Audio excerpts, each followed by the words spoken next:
আসসালামু আলাইকুম আপুরা, কেমন আছো তোমরা সবাই? আশা করি সবাই অনেক অনেক ভালো আছো। আমিও অনেক অনেক ভালো আছি। তো সকাল সকাল আমি বানিয়ে নিয়েছিলাম পরোটা। তো তোমাদের সাথে তো সম্পূর্ণ সকালটা শেয়ার করতে পারি না, যেহেতু সকালে উঠে তাড়াহুড়ো করে মুখ ধুয়ে আমাকে নাস্তা বানাতে হয়। তো ভাবলাম রুটিটা বানানোর পরেই শেয়ার করি। তো এই তো আমি এখানে পরোটা ভাজি করতে দিয়েছি। তাওয়াটা কি হয়েছে বলো তো, এখনও গরম হয়নি। তাওয়াটা গরম হলে এতক্ষণে স্যাট স্যাট করে উঠতো। আচ্ছা যাই হোক, এখন হচ্ছে আমি পরোটাটা দিয়েছি আর ওইদিকে আমি কাজগুলো করছিলাম। মানে আমি তো দাঁড়িয়ে দাঁড়িয়ে রুটি বানাই, তো ওখান থেকে সব কিছু টেবিল থেকে নিয়ে আসছিলাম। তো যাই হোক, আমার তো সিজারে বেবি হয়েছে, তো যার কারণে আমি বসে বসে চাপ দিয়ে কোনো কাজ করতে পারি না। আমার কোমরের সমস্যা হয়, সেজন্য আমি দাঁড়িয়েই রুটি বানাই। তোমরা কে কে আমার মতো রুটি বানাও সেটা কমেন্ট করে অবশ্যই জানাবে। তো যাই হোক, আমি এখানে পরোটাগুলো বানাচ্ছিলাম। আর দেখো তো আপুরা, আমার পরোটাগুলো বানানো হয় কি না। অনেকে আছে যে বলে আমার ফ্যামিলির লোকজন যেভাবে পরোটা বানানো হয় না। আসলে কি তাই? আমি তো দেখছি আমার পরোটাগুলো বানানো হয়।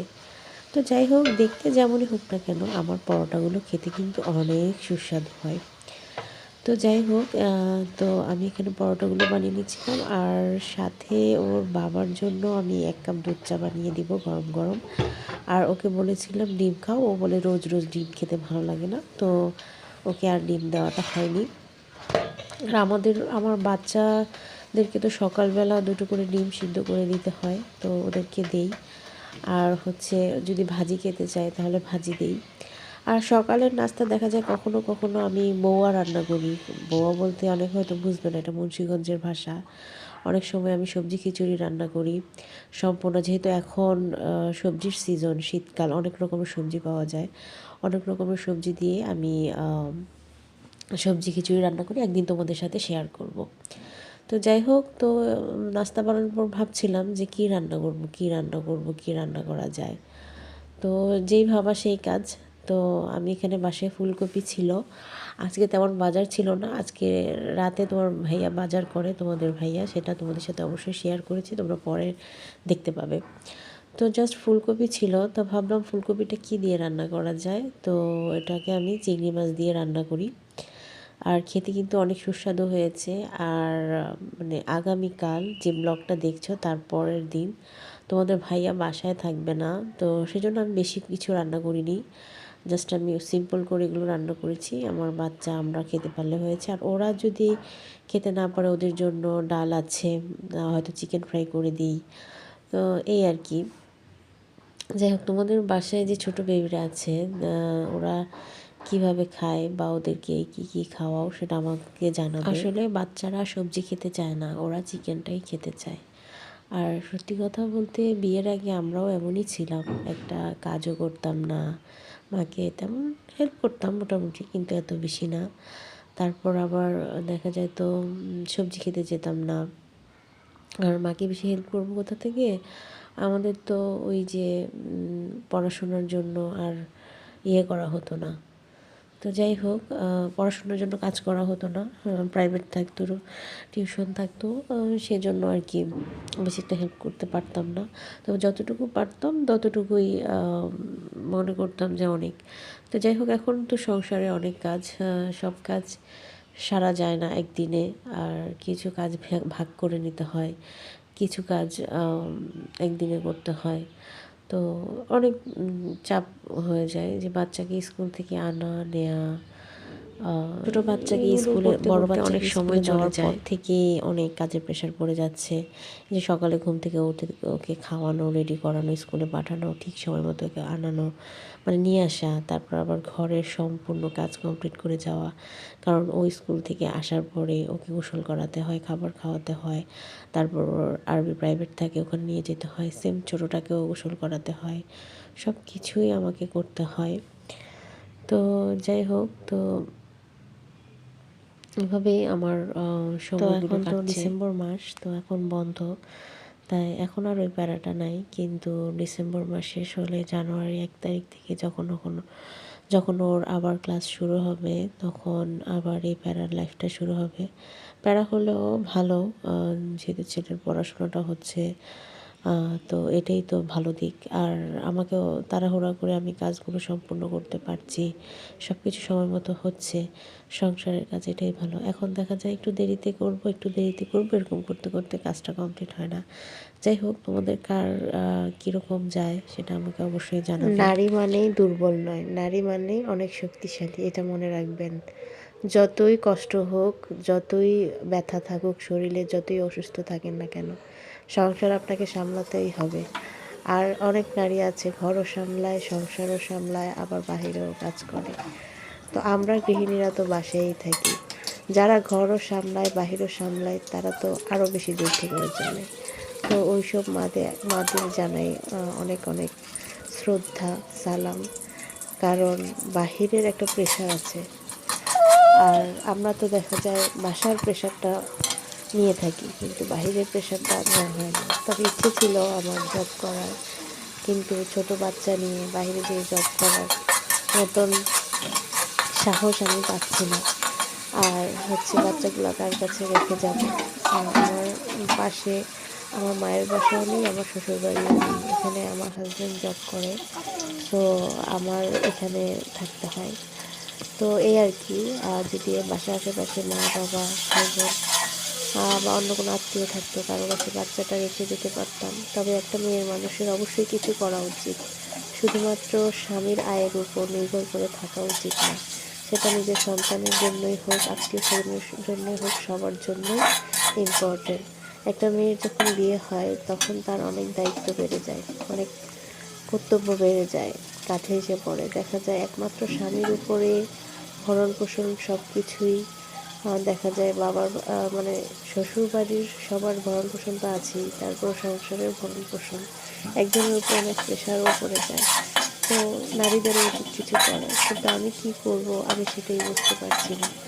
প্লিজ আপনারা যারা এই লাইনে আছেন, যারা অনলাইনে কাজ করেন, ইউটিউবে কাজ করেন, আমাকে একটু সাহায্য করুন, আমাকে এগিয়ে যেতে সাহায্য করুন। আমার চ্যানেলটি সাবস্ক্রাইব করুন এবং আমার পাশে থাকুন। আমাকে একটা লাইক দিন এবং কমেন্ট করুন আমার ভিডিওগুলোতে কেমন হয়েছে, কোথায় ভুল হচ্ছে, কোথায় ঠিক হচ্ছে, সেটা অবশ্যই আমাকে জানাবেন। তো আমি চেষ্টা করছি আমার মতন সফল হওয়ার জন্য। ইনশাল্লাহ আল্লাহর রহমতে একদিন না একদিন আমি সফল হবই। আর সবাই আমার জন্য অবশ্যই দোয়া করবেন। কাছে দূরে যে যেখান থেকে আমার ভিডিওটি দেখছেন, প্লিজ লাইক করবেন। তো আজকে আমি এই তো দেখতেই তো পেলেন, চিংড়ি মাছ দিয়ে ফুলকপি দিয়ে রান্না করব, সেটা তো আমি আগেই বলেছি। শুধু রান্না বান্নাটাই আমাদের কাজ না, রান্না ছাড়াও সংসারে অনেক কাজ আছে। যেমন সেলাই করাটা, আপনার একটা কাপড় সেলাই করাটাও, সেটাও কিন্তু একটা গুণ। অনেকে আছে নকশি কাঁথা অনেক সুন্দর করে সেলাই করে, যে কোনো কিছু অনেক সুন্দর করে সেলাই করে। আর তারপরে এছাড়া অনেকে আছে মানে হ্যান্ডক্রাফটসের কাজ করে। এখন তো সব মেয়েরাই বাসায় বাসায় এগুলো করে। তো আমারও ইচ্ছে আছে করার, দেখি আমিও করবো। ছোটো বাচ্চা আছে, তাই সব কিছু সামলে উঠতে পারি না। ইনশাল্লাহ একদিন সব কিছুই হবে, সব কিছুই করবো। আর দেখা যায় আমি একা থাকি বাসায়, বাচ্চা নিয়ে সামলে উঠতে পারি না, সেজন্য করা হয় না। তো এই আর কি, যাদের বাসায় ছোটো বাচ্চা আছে তাদের একটা হেল্পিং হ্যান্ডও থাকে। তো দেখা যায় আমার তো হেল্পিং হ্যান্ড নাই, তাই আমার একটু কষ্ট হয়ে যায়। এগুলো রান্নাবান্নার পর তারপর ঘর টর পরিষ্কার তো করলামই, দেখতেই পেলেন। তো রান্নার পর গোসলটা সেরে নিই। গোসলটা সারার পরে আমি আমার বাচ্চাদেরকেও গোসল করিয়ে নিই। ওইদিকে সিম আর আলুর ভর্তা, আমি এখানে সিম আলুর ভর্তা নিয়েছি, আর হচ্ছে ফুলকপি দিয়ে চিংড়ি মাছের তরকারি রান্না করেছি, ওইটা নিয়েছি। আর আমি এখন ভাত খাবো। আর এটা হচ্ছে আমার ছেলের প্লেট। বসো বসো।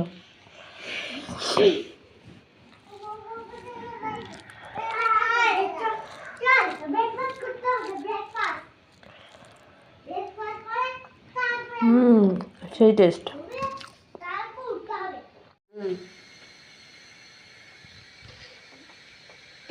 তাহলে তুমি আমাকে অনুমতি দাও, যেটা ভিতরে গলা চুকাই না।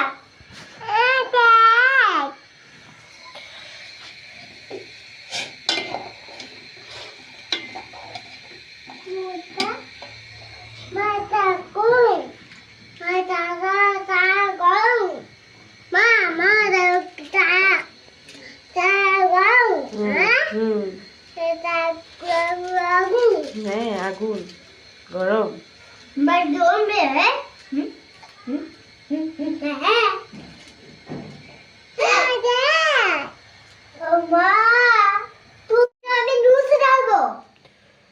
নুডলসে ঢাললে ঝাল হয়ে যাবে। হ্যাঁ আরো ঝাল হয়ে যাবে, ঢালে না। মা মা এটা দিয়ে কি করবো আমি? এটা রাখো, তোমাকে কিছু করতে হবে না, রাখো। রাখলে কি হবে? হ্যাঁ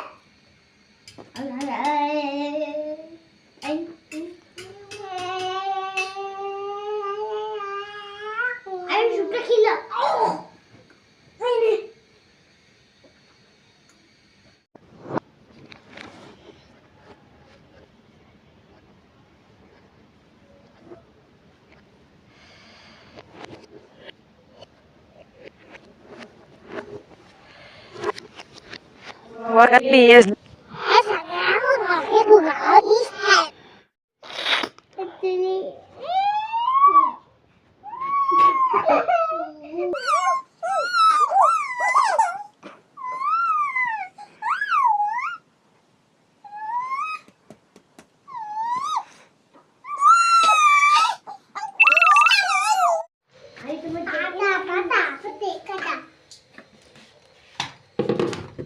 এখানে কি কি আছে আমরা দেখি, ঠিক আছে? জি দেখো, এখানে হচ্ছে ডিম ধনে পাতা, এটা ডিম না, এটা টমেটো, তারপর হচ্ছে বেগুন। হ্যাঁ টমেটো দেওয়া যাবে না, টমেটো রান্না করবো বাবা। কাঁচা টমেটো খেলে পেটে অসুখ হবে। তারপর এগুলো টমেটো, কাঁচামরিচ, বাঁধাকপি, ফুলকপি, এখানে আছে মূলা, আর হচ্ছে উস্তা। দেখি মূলা, ওয়াও কি সুন্দর মূলা, ওয়াও ওয়াও ওয়াও, সুন্দর সুন্দর মূলা।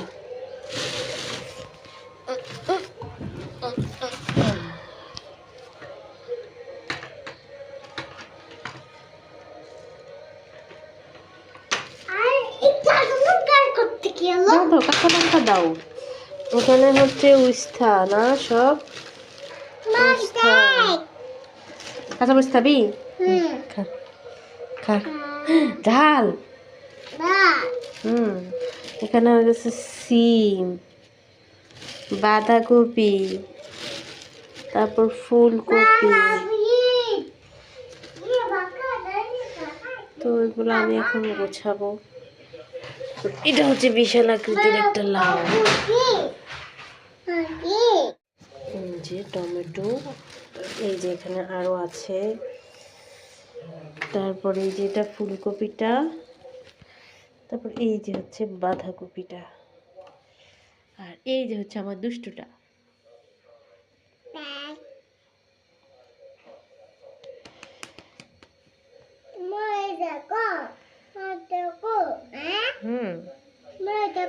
হ্যাঁ তুমি ভাত খাবে? তোমার ক্ষুধা পেয়েছে? বলো খাবার দাও, খাবার বলো, মা খাবার দাও, খাবার বলো, খাবার দাও। তো এখানেই শেষ করছি আমি আজকে আমার ব্লগটি। আল্লাহ হাফেজ, সবাই ভালো থাকবেন, সুস্থ থাকবেন, আমাদের জন্য দোয়া করবেন, সবাই মাশাআল্লাহ বলতে ভুলবেন না। আল্লাহ হাফেজ।